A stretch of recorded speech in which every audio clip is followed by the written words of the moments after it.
Hello traders, Infinitech Solution or another learning video le apnalok swagatam janaisu. So friends, kali hamar Bank Nifty expiry asile. So first of all ami eta screen apnalok agot share korisu. Kali jeto amar thumbnail asile video. So etu dia asile je eta big move or karone khazu Bank Nifty. So etu pre-market ot ami already এটা আমাৰ analysis কৰি পেলাই আমি কালি confirm হৈছিল যে এটা big move হ'ব পাৰে এন্ড তাৰ যিখিনি প্ৰবেবল আমাৰ লেভেলছ আছিল আমি সেইখিনি ডিসকাস কৰিছিল এন্ড তাৰ পিছত যদি আমি চাও আমাৰ এটা এটো না কালি আমাৰ এটা প্ৰফিট আমি আমাৰ গ্ৰুপত শেয়াৰ কৰিছিল আমাৰ যেটো টেলিগ্ৰাম গ্ৰুপ বা আমাৰ যিখিনি ফ্ৰেন্ডছ আছে তো কালি 9000 এটা প্ৰফিট আমি জেনাৰেট কৰো ওকে সো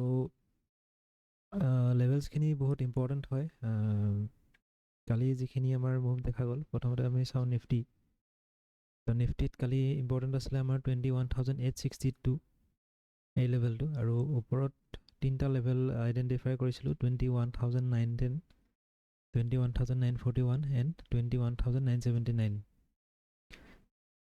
so 21979 ইয়াৰ হাই লগাই ই পুনৰ ব্ৰেকডাউন কৰে and 21941 এই লেভেলৰ পৰা ব্ৰেকডাউন দি হি আমাৰ যেটো ইম্পৰ্টেন্ট লেভেল 21862 তালৈকে আহে and তাৰ পৰা হি এটা আমাৰ পাতলা এটা নেৰো ৰেঞ্জ আছিল তো সেই নেৰো ৰেঞ্জৰ ওচৰত আহে then এটা ব্ৰেকডাউন দিয়ে 21802 আমাৰ যেটো তলৰ এটা ইম্পৰ্টেন্ট লেভেল আছিল তো তাৰ পৰা হি আকৌ এটা আপ মুভ দিয়ে আমাৰ উপৰ লেভেলটো লৈ এন্ড তাৰ পৰা হি মানে এটো এটা চপেজন হয় এটা এটা বহুত ভাল কালি স্কেলপিংৰ অপৰচুনিটি আছিল নিফটিত এন্ড যদি ব্যাংক নিফটি আমি চাও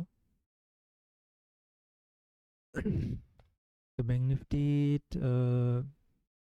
চাবলৈ গলে আমাৰ কালি সবতকে ডাঙৰ প্ৰফিট দুইটা সাইডতে হৈছিল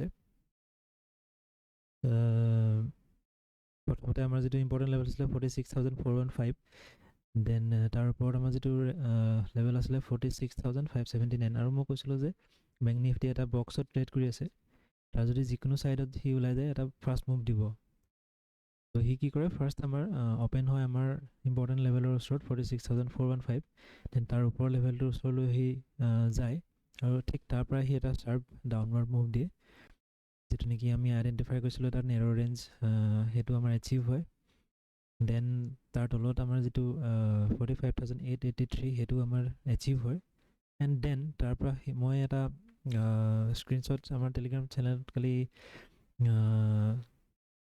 10:20 AM ত মই আপলোড কৰিছিল আৰু তাতে মই এটা এৰো মাৰ্ক দিছিল যেতিয়া হি 45883 এই লেভেলত হি ট্ৰেড কৰি আছিল এন্ড দেন দেখা গল তাৰ পিছত এটা ফাৰ্স্ট আপৱাৰ্ড মুভ আকৌ দেখা গল ওপৰত যেটো আমাৰ ইম্পৰ্টেন্ট লেভেল আছিল 46579 তাৰ ওপৰলৈকে এন্ড এগেইন হি আমাৰ ইম্পৰ্টেন্ট লেভেলটোৰ তললৈ আকৌ হয় এটা এটা স্কেলপিংৰ ইয়াত কালি এটা ভাল অপৰচুনিটি আছিল আৰু কালি প্ৰিমিয়ামো বহুতখিনি ভলাটিলিটি দেখা গল দেন হি ইয়াৰ ওচৰৰ পৰা আহি পেলাই ক্লোজিং দিয়ে সো কালি দুইটা সাইডে আমি ট্ৰেড পাইছিল সো প্ৰি মাৰ্কেটত যিখিনি আমাৰ এনালাইসিস কৰা হয় সেইখিনি আমাৰ লাইভ মাৰ্কেটত এটা ইনফৰ্ম ডিসিশন লবলৈ হেল্প কৰে সো ফ্ৰেন্ডস আজি আছে নিফটিৰ এক্সপায়াৰি তো নিফটিৰ এক্সপায়াৰি কাৰণে মই পুনৰ কওঁ যে নিফটিও এটা বক্সৰ ভিতৰতে ট্ৰেড কৰি আছে তো এই বক্সটোৰ যিকোনো ফালে যদি উলাই যায় তেতিয়া হলে হি এটা ফাৰ্স্ট মুভ দিব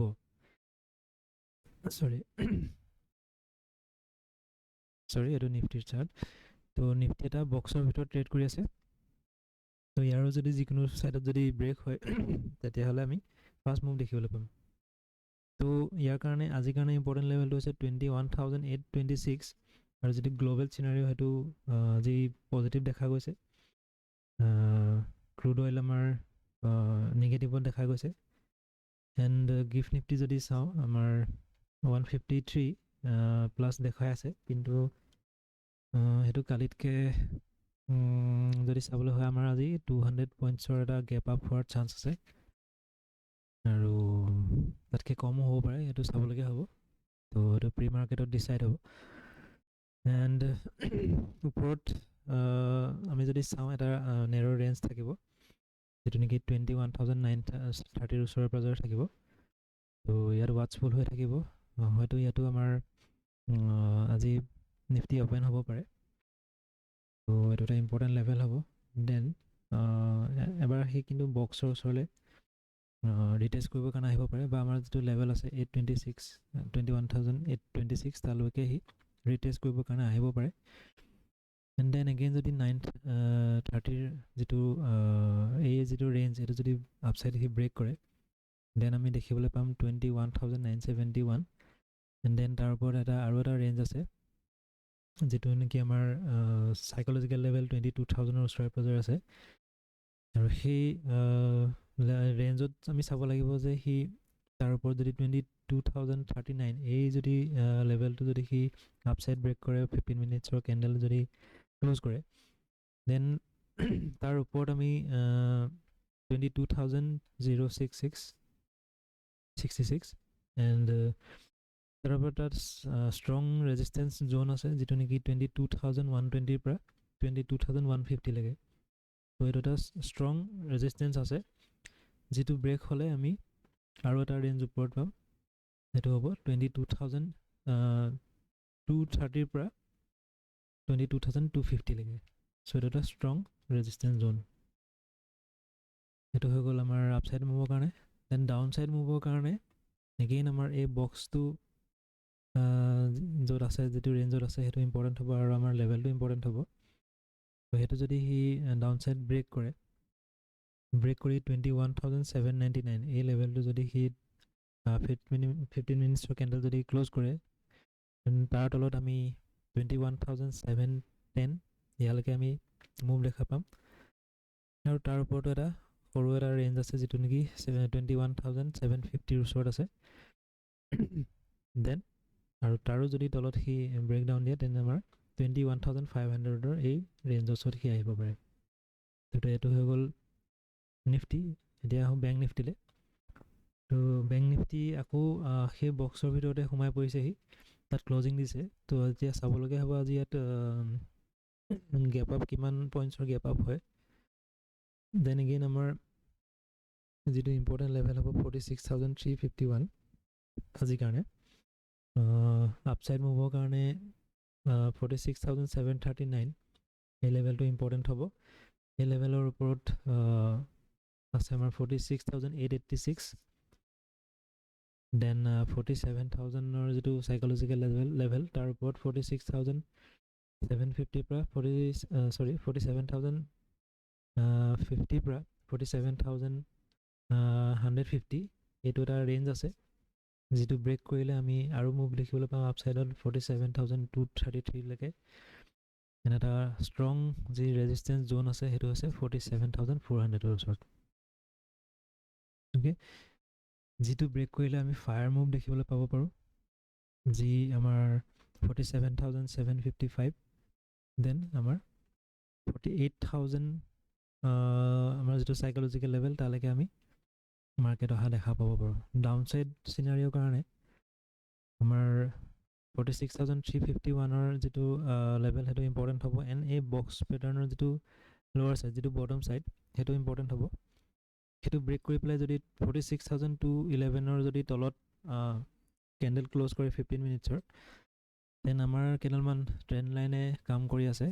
তো এই ট্ৰেণ্ড লাইনকেইডালৰ আমি টাৰ্গেট পাব পাৰোঁ, আৰু সেইটো নেকি 46,120 113ৰ ওচৰে পাজৰে আছে, যিটো এটা ৰেঞ্জো আছে ইয়াত। তো তাৰ তলত যদি আমি চাওঁ, আমাৰ যিটো কালি ল' আছিলে, তাৰ ওচৰত আমি মাৰ্কেট অহা দেখিব পাৰোঁ 45,800 900ৰ ওচৰত। অ'কে, চ' এইটো হৈছে ডাউন চাইড মুভৰ কাৰণে। আমাৰ আজি এনালাইচিছ চ' ৱাটচফুল হৈ কাম কৰিব যিখিনি লেভেলছ আছে সেইখিনি ইম্পৰ্টেণ্ট হয় অলৱেজ কৈ আছোঁ আৰু আমাৰ টেলিগ্ৰাম চেনেলত জইন হ'বৰ কাৰণে আমাৰ ভিডিঅ'ত লিংক দিয়া আছে বা আমাৰ মেইল আই ডি দিয়া আছে বা নাম্বাৰ দিয়া আছে তাত আপোনালোকে ড্ৰপ মেছেজ কৰিব দেন জইন হৈ পেলাই আমি তাত লাইভ মাৰ্কেটত কিছুমান ইম্পৰ্টেণ্ট লেভেলছ আমি আৰু কিছুমান যিখিনি লেভেল সেইখিনি আপডেট কৰি গৈ থাকোঁ চ' আজিলৈ আহিছোঁ thank you so' much have a nice day have a profitable day